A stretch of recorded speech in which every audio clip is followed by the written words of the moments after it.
Hey buddy, watch this. Hello, Regis Kilbin is the name, and Hearthstone is the game, and this is part 3 of my Whispers of the Old Gods card review. A handful of new cards have been revealed, and it's time to take a closer look, starting off with the Klaxxi Amber Weaver. This 4-mana Druid card has a 4/5 body with a pretty interesting battle cry.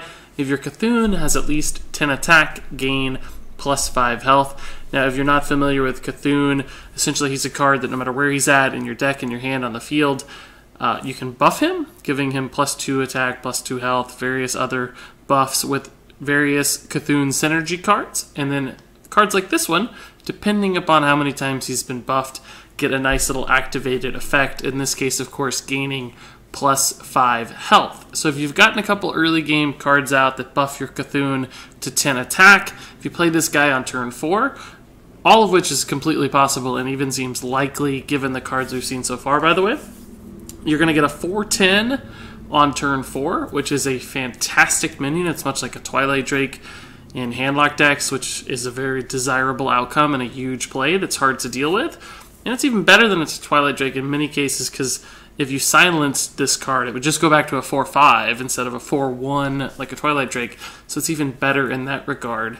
And honestly, as a 4-mana 4/5, even if you don't get this Battlecry buff off, just playing it as a vanilla 4/5, that's still a very good card, particularly in standard format where a lot of good 4-drops are falling away, and cards like Chillwind Yeti have been popular for Druid in the past. And that makes this just a better Chillwind Yeti that's all upside in Cthulhu decks. So Klaxxi Amber Weaver seems like a very good card that could be a staple mid-game drop for Druids, particularly in Cthulhu decks. So this card's pretty interesting. Moving on, up next is the Ancient Shieldbearer. This time it's a warrior card at 7 mana with a 6/6 body. Another battlecry based on Cthulhu.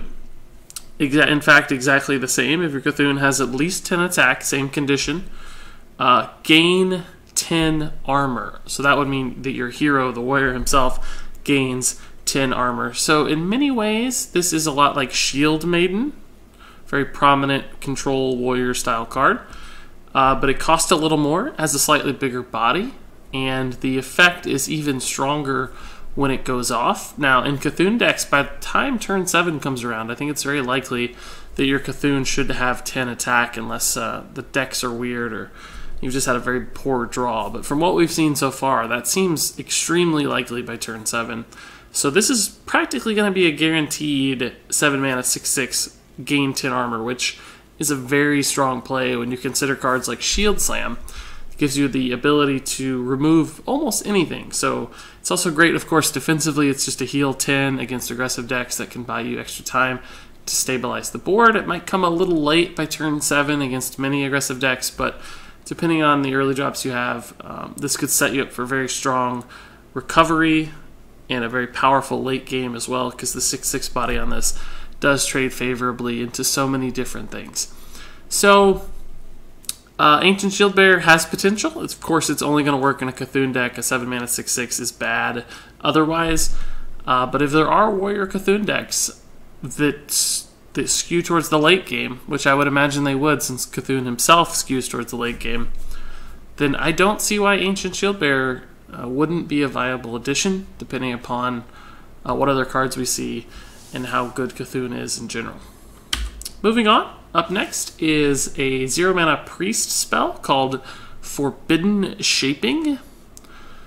Now this is the first of what apparently will be many cards with the Forbidden title that are 0-mana spells for each class that all have a very similar condition in their use, and that is that when you spend all your mana, in fact you have to spend all your mana when you use this card, you summon a random minion that costs that much for this one, but in the other classes you spend all your mana and other effects happen. We'll get to it in a second with another card, but for Priest it's this one. You spend all your mana and you summon a random minion that costs that much. That's a really fun effect, because if you have 8 mana, basically, you can cast this 0-mana spell. It'll charge you 8 mana, and it will summon something like a Tyrian Forging, Ragnaros, any random good 8-mana cards. So it's nice to add that in. The downside, of course, is that it's a random minion, so you might get a clunker. There are less clunkers at 8 mana, but there are some bad cards across the board. So random effects have downsides and upsides, of course. But the cool thing about these forbidden cards, and this one in particular, is that it really kind of removes the downsides of having a bad mana curve. In other words, like priest decks, for instance, sometimes won't have the answer they need at exactly the right time, so their curve will be off. They won't have a minion to play early. They'll fall behind and never be able to recover. But a card like Forbidden Shaping essentially means that regardless of where you draw it, at what point you're in the game, this will give you a minion to play. It will give you an option.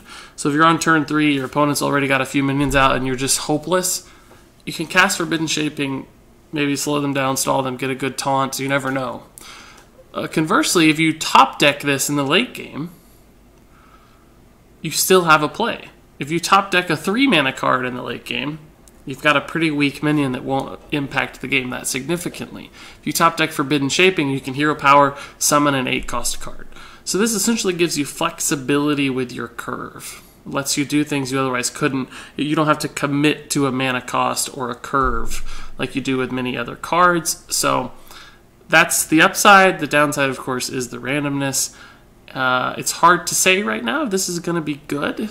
It really just depends on the other cards that Priest has and the kinds of decks this could fit into. But the potential for me is there. I think that flexibility is pretty valuable. And spells, of course, also just have natural synergies with things like Wild Pyromancer, for Priest in particular. So the upsides of this card are pretty exciting. I like the flexibility a lot, so we'll have to keep a close eye on Forbidden Shaping. It could very well be a good card. Moving on, the next card up is a neutral minion. This time it's a 4-mana one called Cthulhu's Chosen. It's a 4/2. It has Divine Shield and a Battle Cry. Give your Cthulhu +2/+2 wherever it is. So this is another Cthulhu buff card in a handful we've seen so far. I actually like this one quite a bit. If you compare this to something like Defender of Argus, for instance, which essentially gives +2/+2. Now that, of course, is an instant +2/+2, but it's got a relatively weak 2/3 body attached to it.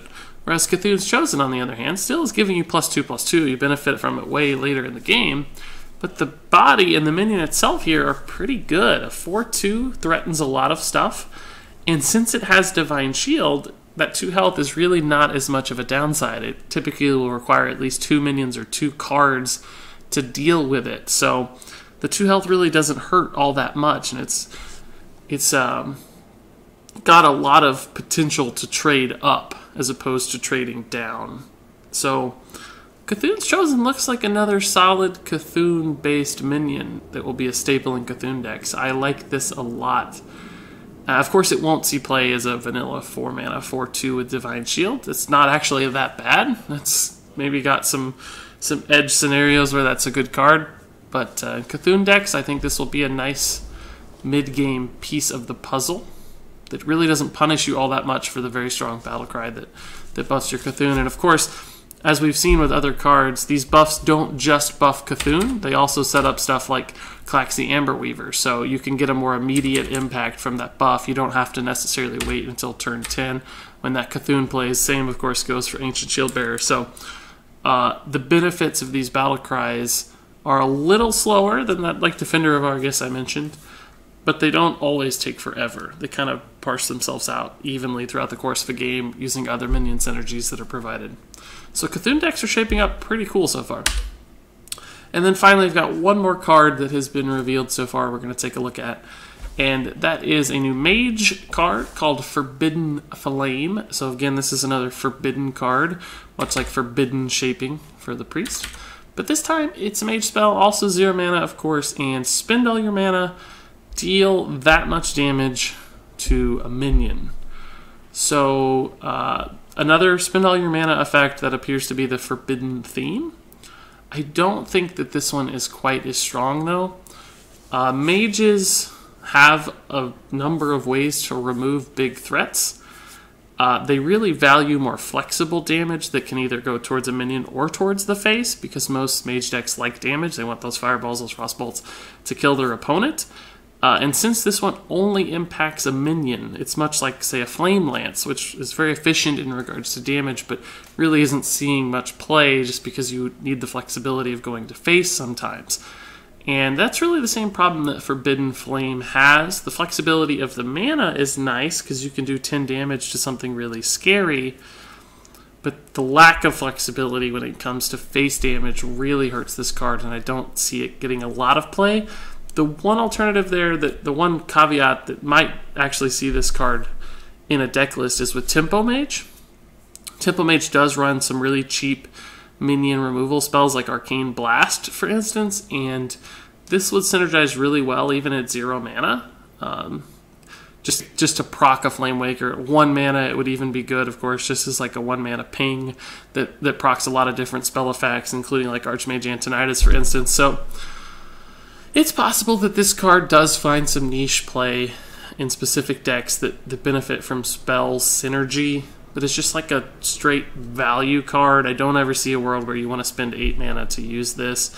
That said, we haven't seen a lot of the nerfs. If nerfs to cards like Big Game Hunter or Polymorph perhaps are enacted, maybe damage removal of minions will become a more important component of the game.